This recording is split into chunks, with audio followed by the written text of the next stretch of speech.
I married a man who had a daughter, but Marcus and I disagreed about how his daughter should be educated. Our relationship became strained. Even my bond with his daughter suffered. Then something unexpected happened. Both my husband and his daughter started ignoring me. They wouldn't respond to my greetings or talk to me. Even when they did speak, they excluded me. Despite my efforts to mend things, nothing helped. Feeling hopeless, I overheard a hurtful conversation between them. I couldn't bear being ignored like this forever, so I made the tough decision to leave home. Later, something unbelievable happened involving my husband and his daughter. My name is Mary, and I'm 30 years old. I work at an ID company. I've been married to Marcus for 2 years. He's 9 years older than me. We met through a friend and hit it off because of Marcus's kind and caring personality. My daughter Anna is 14 years old. The three of us live together in a condo. Anna isn't my biological daughter. She's Marcus's daughter from his previous marriage. Marcus and his ex-wife divorced when Anna was young because they were both busy with work. After the divorce, Marcus's ex-wife gave up custody of Anna and disappeared. Before Marcus and I got married, he told me about his divorce and that he had a child. I was hesitant to get involved because of this, but I decided to meet Anna anyway. Anna appeared to be a modern girl, dressed in stylish clothes, and was very cute. Nice to meet you. I'm Anna. Thank you for always taking care of Dad. Anna greeted me cheerfully, sensing my nervousness. Nice to meet you too. I'm Mary, I replied. Likewise. I'm grateful to Marcus, Anna continued. Oh my gosh, don't be so nervous. I wanted to chat with you too, Anna, I said, trying to relax. Anna didn't seem to mind Marcus and me dating. In fact, she seemed somewhat happy about it. Being without a mom has always made me feel lonely. I know Dad's been doing his best for me, but Mary seems really nice and we get along well. So I'd be happy if you became my mom, Anna said. When I heard that, I felt a strong desire to be her mother. Eventually, Marcus proposed to me and I accepted. Initially, my parents were unsure about my marrying someone with a child. It's natural for parents to have concerns when their daughter is entering into a family where she's not the biological parent of the child. However, I worked hard to persuade them. I really want to build a family with Marcus and Anna, so I put in a lot of effort, I explained. My sincere feelings must have reached my parents because they eventually gave their approval for the marriage. That's how I ended up marrying Marcus against the odds. In the beginning of our marriage, things went smoothly. Anna even started calling me Mom, and Marcus was kind to me. But over time, things began to change. After dinner, Anna didn't bother to clean her plate and just relaxed on the living room sofa. Meanwhile, Marcus sat next to her, watching TV and drinking alcohol. Anna, please clean up your plate after eating, I reminded her. I've told you this before, haven't I? I thought I was stating a reasonable request, but Anna gave me a displeased look and stared at me seriously. It's such a hassle. Can't you just do it, Mom? No, you need to clean up after yourself. You're in middle school now, so you should start taking responsibility. Don't lecture me about every little thing. You're so annoying. Just because I asked Anna to do the dishes, she started showing a rebellious attitude towards me. I got annoyed and ended up scolding her sternly. What's with that attitude? I argued with Anna, but Marcus took her side. Hey, don't say mean things just because Anna is your stepdaughter. You should clean up after dinner yourself, Marcus said. I'm not scolding her because she's my stepdaughter. I'm saying it for her own good. Anna and Marcus left all the household chores to me. They didn't volunteer to help, and though they'd pitch in if asked, they complained about it. Even though I said we're a family and should work together, Marcus said, housework is women's work. You're being unfair to me even though I work too, Anna retorted. When I'm busy and chores get neglected, they always complain that I'm slacking off. On top of everything, Marcus and I disagreed about Anna's education. Anna, who is 14 years old and in 8th grade, is getting ready for high school entrance exams, but she spends a lot of time idle instead of studying. Anna always says, I don't need to study hard. I can get good grades without studying much. It's true that Anna is naturally smart, so she manages to do decently in school even with minimal studying. But without studying, passing exams, especially for the private high school she wants to attend, will be difficult. It's crucial for her future success that she develops good study habits. That's why I've been encouraging Anna to study more. But Anna just finds me annoying and tells me to shut up. She rebels against my advice. When I tried talking to Marcus about it, he didn't seem to listen. Anna will be fine. She's smart and reliable. Nagging her like that will only demotivate her, Marcus said. Don't say things like that. High school will be much tougher for her. If she's going to a private school, it's even more important for her to understand the importance of studying. Shut up. You're not her real mother, so don't act all high and mighty. Have you become more unpleasant since before we got married? We've argued a lot about Anna's education, and it's strained our relationship. Lately, Marcus has been spending more time away from home. He says it's because of work, but I wonder if he's avoiding me. My relationship with Anna has also gotten very tense. Her rebellious attitude makes me feel sad. I think about divorce sometimes, but I can't decide. I convinced my parents to support our marriage, so I worry they'll be disappointed if we divorce after just 2 years. Amidst these worries, something strange happened one morning. When I greeted Anna, something weird happened. "Anna, good morning. Breakfast is ready, so go ahead and eat." Anna didn't respond and just went to the kitchen. I was puzzled by her behavior. Did she not hear me? I wondered, but it seemed different. No matter how much I tried to talk to her after that, Anna ignored me. Even when I said, "Have a good day," as she left for school, or "Welcome back," when she came home, she acted as if I didn't exist at all. Confused and worried, I turned to Marcus as soon as he came home from work. "Hey, Marcus, I need to talk to you about something concerning Anna." But to my surprise, Marcus didn't respond to me either. "Marcus? Wait, why aren't you answering me?" I tried desperately to talk to him even through dinner, but both Marcus and Anna stayed silent, retreating to their rooms without saying a word. From that point on, they completely ignored me. No matter how hard I tried to engage with them, they wouldn't acknowledge me.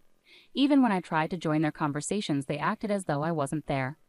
I took on all the household chores and tried to get their attention by making their favorite meals, but nothing seemed to work. Doing everything alone while also working slowly wore me down. On weekends, Marcus and Anna started going out to eat together more often, leaving me behind. Despite us being a family, I felt completely excluded, and it hurt me deeply. How did things come to this?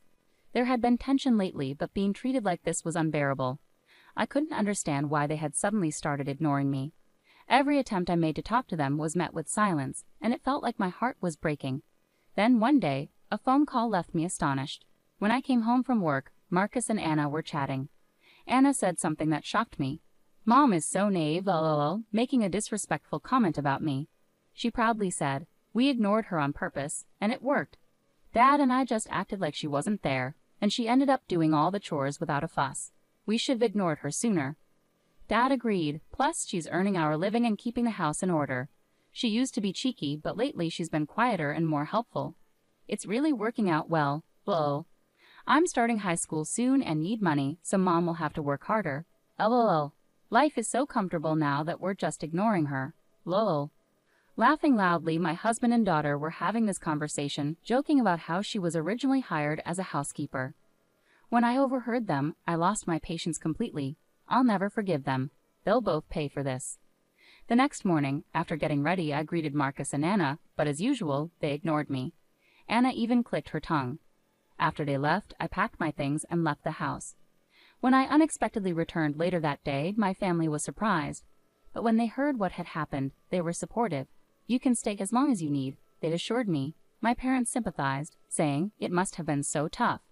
Their concern made me want to cry. Despite urging my parents to accept Marcus in the first place, I expected blame, but they cared more about me than anything else. A few days later, Marcus called me in a panic while I was relaxing at my parents' house. When I answered, annoyed, he immediately started shouting. "Where the hell are you? How dare you, as a mother, gallivant around like this? Aren't you ashamed? Get back home right now." I couldn't believe he was yelling at me like this, especially after not hearing from him for so long. Fed up, I told him firmly, "No, Marcus, I'm not coming back. I'm divorcing you. I can't deal with you anymore." "What? What nonsense are you talking? Stop acting like a child just because I ignored you for a while. We're not getting divorced," he insisted, probably because he didn't want to lose the help around the house. But then I dropped a bombshell. "No, we are getting divorced because you're cheating, aren't you?" That call I received earlier wasn't from his work. It was from his mistress's husband. Marcus hadn't been working late. He'd been meeting his lover. When he and Anna went on vacation, he was out to dinner with someone else. During their conversation, I overheard something unsettling. "Dad's lover, she's beautiful and pretty. I wish she was my mom so I could brag about it to everyone at school." "I agree with you, but she's married. Besides, I can't have her doing housework. Her hands are too beautiful. Housekeeping is for someone simple like Mary." Marcus never imagined I knew about his affair. I hit him with another bombshell. "I'm filing for divorce and demanding alimony. I've also sold our apartment. You need to leave." The apartment where we lived was bought by my father before we married and was in my name. So I hired movers and secretly moved all my belongings to a new place. After we left, I sold the old apartment and bought a new one for myself, with my father's support. I also sent Marcus and Anna's things to his parents' house with a letter explaining everything. They had nowhere else to go now that Marcus's brother's family lives with their parents and he's estranged from his father. On top of it all, he was cheating, which will likely lead to him being disowned by his family. Marcus, feeling trapped, desperately begged for forgiveness over the phone. "I'm sorry. I got carried away. I love you, Mary. Please forgive me."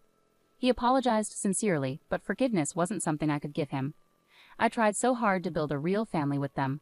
I scolded Anna because I was worried about her future. I argued with Marcus because I wanted us to think about our daughter Anna together as a couple. But Marcus and Anna ignored me and hurt me over trivial reasons, like wanting an easy life or having things their way. I can't live with people like that anymore. You and Anna don't want a family. You just want a maid to boss around whenever it suits you, right? I've tried to make a family with you, but it's been a painful experience. I can't stay with people like you forever. I'm not thinking like that. I'm truly sorry. Anna wants to apologize to her mom too. She's not a mean-spirited girl who mocks others. Didn't Anna say she wished she had a beautiful mom? Maybe she'd be happier with someone else besides me. Just stay away from me. With that, I hung up on Marcus. A few days later, the divorce with Marcus was finalized through a lawyer. I demanded compensation from both him and his lover. Apparently, the lover's husband also demanded compensation from them. Marcus used up his savings, but it wasn't enough, so he had to take out a loan to pay both of our compensations. Marcus and Anna got kicked out of their apartment and now live in a cheap, old one. Anna borrowed money from her parents to pay the damages and is now working at a relative's factory. Just when Mary thought it was all over, Marcus unexpectedly asked for reconciliation. "Hey, Mary, please give us another chance." "Why are you saying this now? We're already divorced. We're strangers. Don't contact me." "Don't say that. Anna is in trouble right now." Marcus explained that because of his debts, they couldn't afford Anna's tuition at the prestigious Parade High School she dreamed of attending.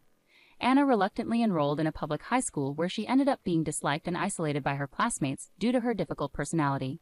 Anna, feeling rejected by her classmates, has become withdrawn and spends her days taking out her frustrations on Marcus. On top of that, no one is doing the housework, and the apartment is getting dirtier and smelling bad. They might even get evicted soon. Marcus tearfully told his story, but I realized it was all his fault. "I won't get back together with you. Don't contact me again." I firmly refused to reconcile and blocked Marcus's number. Now I'm living peacefully at my parents' house and focusing on my work. After everything that happened with my family, I'm not thinking about marriage for a while. Right now, I just want to become better at judging men.